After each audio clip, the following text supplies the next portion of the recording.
Bonjour à tous, je m'appelle Arnaud Lambert, j'ai la chance de diriger la société Triptyque, organisatrice de l'événement. Bonjour à tous, merci à tous d'être venus aussi nombreux. Pour être très franc, on ne s'attendait pas à avoir autant de monde cette année. Vous savez pour certains que c'est la deuxième édition. La première ayant eu lieu évidemment l'année dernière avec près de 250 participants. On a dû arrêter les réservations hier à 550 parce qu'au-delà on ne savait pas faire en fait. Donc on a été un peu pris de court par le succès de l'événement. C'est grâce à vous, c'est grâce à plein de personnes que je vais essayer de remercier aujourd'hui. Je voudrais commencer par remercier Monsieur Sperling, ici présent, à qui je vais passer la parole juste après. Monsieur Sperling, donc, qui est adjoint au maire de Marseille, en charge du numérique et de l'innovation, et aussi conseiller régional, en charge du numérique, depuis l'année dernière. C'est ça. Donc merci à Daniel et au travers de Daniel, donc à la ville de Marseille qui est partenaire de l'événement encore une fois cette année, et Daniel qui nous soutient donc, et qui continuera, je l'espère, nous soutenir, j'en doute pas. Je tiens à remercier évidemment les sponsors de l'événement, je les ai mis ici, les Platinium, les deux Platinium en plus de Triptyque, que sont Microsoft et Amazon.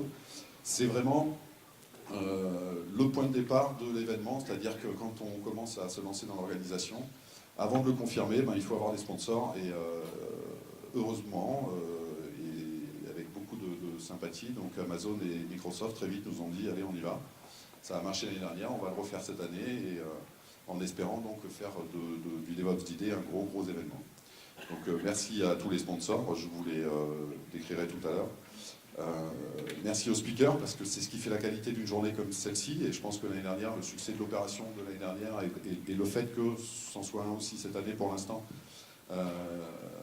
c'est très lié à la qualité des talks et des speakers, qui sont encore venus en nombre cette année, en nombre et en qualité. Ça, je vous laisserai en juger au fil de la journée. Merci au Stade Vélodrome qui nous accueille encore cette année. Alors on ne dit plus Stade Vélodrome depuis une semaine, on dit Orange Vélodrome.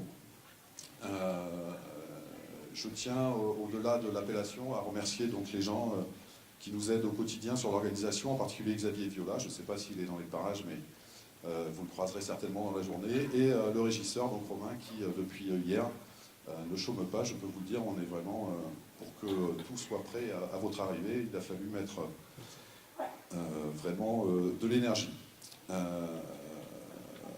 Je finirai les remerciements, évidemment, sur la team Triptyque. Ce sont tous les petits hommes verts que vous voyez autour de vous, qui vont vous accompagner toute la journée. Dans les petits hommes verts, il y a des gens qui ne sont pas Triptyque, et un groupe de l'Epitech qui aussi nous a gentiment mis à disposition des forces vives pour nous aider tout au long de la journée. Quel que soit votre questionnement, votre problème ou autre, attrapez un petit homme vert et puis posez-lui la question, demandez-lui, il saura satisfaire votre demande, je l'espère. Qu'est-ce que je dois vous dire? Bon, cette année, donc, on a 3 salles de keynote, on a celle-ci, enfin 3 salles de conf, pardon. On a celle-ci pour les keynotes et la keynote de clôture en fin de journée, et qui sert aussi de salle de conférence pendant la journée. Vous avez les 2 halls des loges qui sont juste à l'étage du dessous pour vous y rendre. L'escalier, donc ici et de chaque côté, les portes sont ouvertes en fait, et pour s'y rendre c'est assez simple, c'est fléché. Pour les salles Microsoft et Amazon, ici c'est la salle Triptyque. Et 3 séances de training cet après-midi dans la partie loge, donc au 2e étage. Là aussi, vous serez encadré, suivi par les petits hommes verts qui vous emmèneront pour ceux qui s'y sont inscrits. Tout est chronométré, même si vous avez vu qu'on démarre un peu en retard.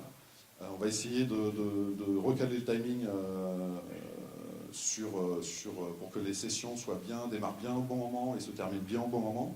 Ça va être un peu autoritaire, des fois, on va être un peu autoritaire vis-à-vis des speakers surtout. Qui devront terminer leur talk dans les temps. Qu'est-ce que je peux vous dire de plus sur les keynotes? Oui, il y a celle qui va suivre notre intervention, à Daniel et moi, pardon, ce qui est la keynote d'ouverture de Microsoft, une autre keynote avec Amazon en début d'après-midi, et une keynote de clôture à 17h, à laquelle je vous conseille de rester, puisqu'on va vous faire des petites surprises lors de cette keynote par tirage au sort. Je crois qu'il y a une petite urne qui doit traîner quelque part pour déposer vos cartes de visite ou des bons, des petits bulletins d'inscription. Donc n'hésitez pas, et surtout on annoncera certaines choses pour l'année prochaine lors de cette keynote de clôture. Voilà, ça c'était le teaser pour que vous restiez jusqu'au bout. Je redis tous mes remerciements à l'équipe Triptyque et en particulier à la jeune fille qui s'est occupée principalement de l'organisation, qui s'appelle Laura Bernard, que vous verrez dans un petit coin là-bas, parce qu'elle est discrète. Mais comme disait Daniel tout à l'heure, elle regarde droit dans les yeux, et ça fait plaisir, et elle est effectivement très compétente. Donc n'hésitez pas à la remercier, pour ceux qui la croiseront. C'est grâce à elle qu'on est tous là, et que tout se passe pour l'instant très bien, et j'espère que ça va être bien. Voilà, je passe la main à Daniel Sperling, que je remercie encore d'être là. Merci Daniel, et à plus.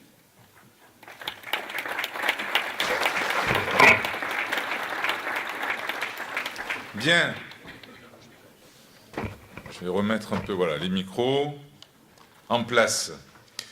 Bien, mesdames et messieurs, quel plaisir aujourd'hui de vous retrouver pour cette deuxième édition du D-Day au sein de notre célèbre et emblématique stade de Vélodrome, qui est bien sûr aujourd'hui rebaptisé Orange grâce au naming, qui permet de financer un certain nombre d'infrastructures au sein de cette ville et qui permettra, j'espère, au grand nombre du public marseillais de venir enfin au stade et de remplir le stade si effectivement les résultats sont là avec l'Olympique de Marseille. Je remercie la société Triptyque, acteur majeur de la communauté DevOps, et son président, directeur général Arnaud Lambert, que je vous demande d'applaudir, parce que je n'ai pas entendu les applaudissements.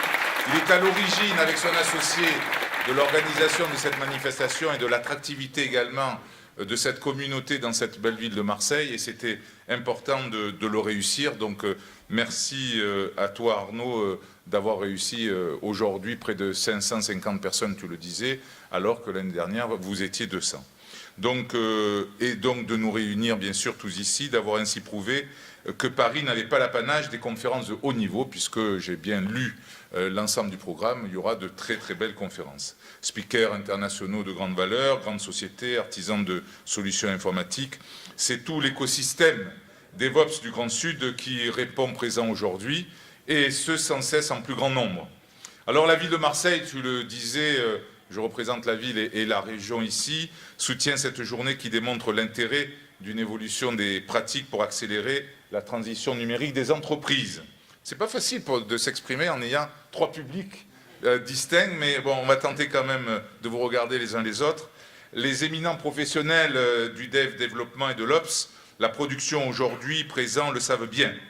Le numérique est devenu un facteur primordial de transformation des territoires et de la société. D'ailleurs, on travaille énormément à la région sur le schéma, le CR2I, sur la transformation numérique des entreprises. Et je vais y revenir un peu tout à l'heure, notamment sur la formation et pour travailler aussi sur la fracture numérique et la fracture sociale.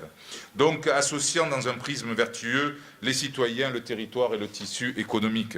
Marseille, ville-monde, carrefour de la Méditerranée, affiche clairement son ambition de métropole connectée et innovante tournée vers l'avenir. Ce n'est d'ailleurs non pas sans raison que l'OCDE a classé Marseille parmi les 40 villes les plus innovantes au monde. J'en discutais avec la directrice générale de l'OCDE lors du dernier salon que nous avons inauguré à Marseille, au Palais du Pharo, qui était le Smart City. Je suis intervenu avec elle. Effectivement, nous avons été classés 40e ville plus innovante au monde. Marseille et son territoire sont reconnus hub de connexion internationale. Oui, pourquoi hub? Parce qu'on a grosso modo 13 réseaux qui sont enterrés sous la mer et qui innervent, je pense que devant les professionnels ici présents, vous n'allez pas me démentir, quasiment 4 milliards d'individus dans le monde grâce à ces 13 réseaux enterrés sur, je crois, 263 dans le monde. Alors, notre territoire aussi dispose d'un tissu économique et d'entrepreneurs du numérique créatifs, performants et agiles. Alors, quelques chiffres, et ça vous les connaissez aussi, 7 000 entreprises, 40 000 emplois, un chiffre d'affaires de 8 milliards d'euros annuels. Notre écosystème est attractif, dynamique et collaboratif, comme en témoigne d'ailleurs notre labellisation French Tech et sa reconduction évidente en juillet dernier. Marseille est devenu un lieu incontournable, un hotspot des événements sur le numérique. Donc, je le disais, rien que le mois dernier, le forum très haut débit que j'ai inauguré avec le ministre et la ministre à l'économie numérique, Axel Lemaire, la Smart Security Week, le forum Smart City, Marseille Méditerranée, le lancement de la deuxième édition des French Tech Weeks à Aix-en-Provence, une exclusivité d'Aix-Marseille French Tech qui est 5 semaines d'événements dédiés à l'industrie numérique sous toutes ses formes. Alors nos réalisations sont effectivement précises et concrètes. Amélioration de la connectivité, développement des bouquets de services, engagement sur l'open data et l'open source qui vous concerne, réalisation dans le domaine de la sécurité et du big data, déploiement des classes mobiles numériques et encore bien d'autres choses. La ville de Marseille affiche ainsi son ambition de devenir la référence des Smart Cities du Sud en mobilisant la force de mouvement de son écosystème. La ville intelligente est un lieu de réflexion commune, de pistes de transformation, d'amélioration. Nous nous devons de conjuguer nos talents au service du mieux vivre ensemble et du mieux réussir ensemble, puisque c'est aussi une partie de ma délégation. L'innovation est le moteur de l'économie et cet élan d'innovation qui s'impose à nous ouvre le champ du nouvel ère, celui, pourquoi pas, de la smart politique. Bien au-delà du progrès technologique, le numérique est à la fois un moyen de lutter contre les fractures, mais aussi un formidable levier de compétitivité et de développement économique. Face aux mutations actuelles, il est crucial de réussir notre transition vers l'économie de la connaissance. Pour ce faire, nous avons besoin de nouveaux modèles économiques basés sur une logique du partage et de la collaboration.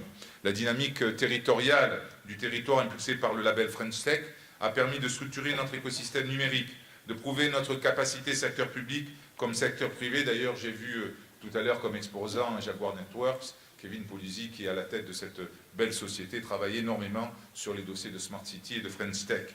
À travailler ensemble, à mobiliser les forces vives, à favoriser des synergies créatrices de valeur ajoutée et générateurs d'emplois et de richesses sur le territoire, de rayonner à l'international et de rendre notre territoire attractif. Désormais, la French Tech est une réalité aux allures d'excellence connue dans le monde entier.